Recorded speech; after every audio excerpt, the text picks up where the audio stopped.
نحمدہ ونصلی علی رسولہ الکریم اما بعد فاعوذ باللہ من الشیطان الرجیم بسم اللہ الرحمن الرحیم السلام علیکم ورحمۃ اللہ۔ آج سے انشاءاللہ ہم قربانی کے اہمیت کو شروع کریں گے روزانہ کی بنیاد پر، چونکہ قربانی ایک بہت ہی اہم فریضہ ہے، یہ واجب ہے اور اس سے متعلق اکثر لوگوں کو مسائل کی صحیح آگاہی نہیں ہوتی۔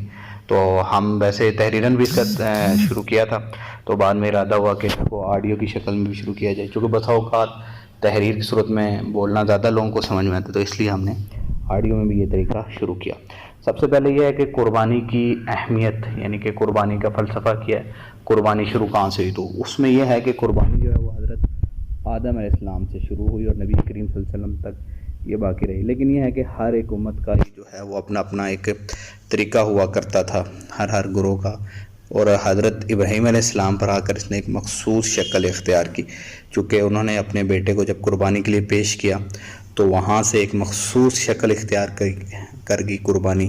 اور صحابہ کرام نے بھی نبی کریم صلی اللہ علیہ وسلم سے جب قربانی کے بارے میں سوال کیا تو نبی کریم صلی اللہ علیہ وسلم نے کہا کہ سنت ابیکم، یہ کہ تمہارے والد کی سنت، یعنی کہ حضرت ابراہیم علیہ السلام کی سنت۔ اور قرآن مجید میں سورہ حج میں بھی اللہ تعالیٰ کا واضح ارشاد موجود ہے کہ ہم نے ہر امت کے لیے قربانی مقرر کی تاکہ وہ چھپاؤں کو مخصوص جانوروں پر اللہ کا نام لیں جو اللہ تعالیٰ نے عطا فرمائے۔ تو یہ ہے کہ ہر امت کے اندر اس کا ایک طریقہ کار تھا، لیکن حضرت ابراہیم علیہ السلام کے پاس مخصوص شکل اختیار کر گئی اور نبی کریم صلی اللہ علیہ وسلم نے اس کو مطلب یہ ہے کہ مکمل شکل میں واضح کیا، اس کے مکمل احکامات بیان فرمائے۔ چنانچہ نبی کریم صلی اللہ علیہ وسلم جب مکے سے مدینہ ہجرت کر کے آئے تو حضرت عبداللہ ابن عمر رضی اللہ تعالیٰ عنہ فرماتے ہیں کہ آپ صلی اللہ علیہ وسلم مدینہ میں 10 سال تک رہے۔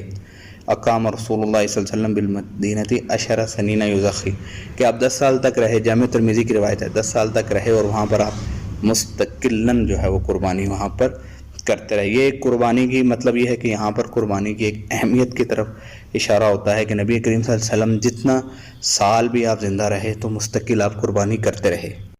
پھر دوسرا یہ کہ قربانی جب کی جائے تو اپنی نیتوں کو خالصتاً اللہ کے لیے کرنا چاہیے، اللہ تعالیٰ کی طرف متوجہ ہونا چاہیے۔ اپنی نیت مقصود گوشت کوئی اور چیز نہیں ہونا چاہیے، صرف اللہ تعالیٰ کی رضا ہونی چاہیے، چونکہ نبی کریم صلی اللہ علیہ وسلم نے کہا کہ میری نماز، میرا جینا، میرا مرنا، میری قربانی جو ہے وہ صرف اور صرف اللہ تعالیٰ کے لیے۔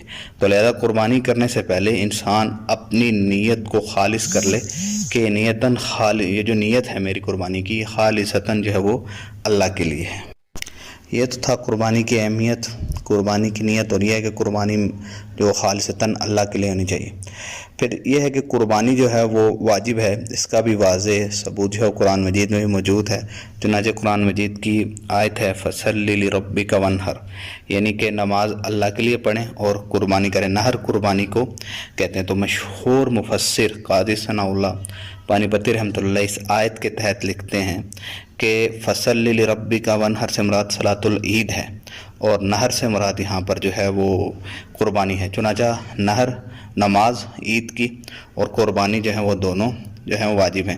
ایسے ہی نبی کریم صلی اللہ علیہ وسلم کی ایسی ایک حدیث ہے جو نبی کریم صلی اللہ علیہ وسلم سے منقول ہے، یہ سنن ابن ماجہ میں موجود ہے کہ ان رسول اللہ صلی اللہ علیہ وسلم قال من کان لہ ساعۃ ولم یزخی فلا یقربن مصلانا، یعنی کہ جو شخص ذبح کی استطاعت رکھتا تھا، قربانی کی استطاعت رکھتا تھا مگر اس نے قربانی نہیں کی تو وہ ہماری مصلی گاہ کے قریب بھی نہ آئے۔ تو یہ قربانی، یہ جو ایک تو اس میں ایک تو بہت سخت وعید ہے اس میں نبی کریم صلی اللہ علیہ وسلم کی طرف سے کہ جو شخص قربانی کی استطاعت رکھتا تھا مگر اس کے باوجود بھی اس نے قربانی نہیں کی تو وہ ہمارے مصلی گاہ کے قریب بھی نہ پٹکے۔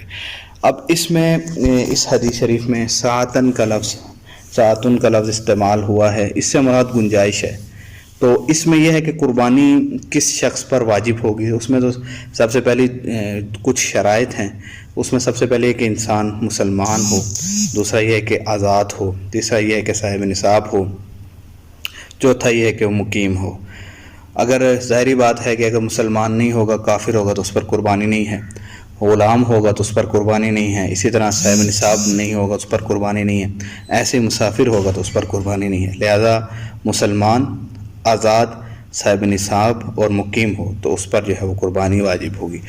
اب اس میں یہ تو قربانی کی شرائط تھی کہ یعنی کہ یہ جو اشخاص ہیں ان کے اوپر جو ہے وہ قربانی واجب ہوگی۔ اب قربانی کے لیے جو ہے وہ کتنا نصاب ہونا شرط ہے، تو اس کے بارے میں انشاءاللہ صاحب نصاب ہونے کے بارے میں یہ ہم دوسرے سبق میں تفصیل سے ذکر کریں گے کہ قربانی کے لیے کتنا نصاب ہونا جو شرط ہے۔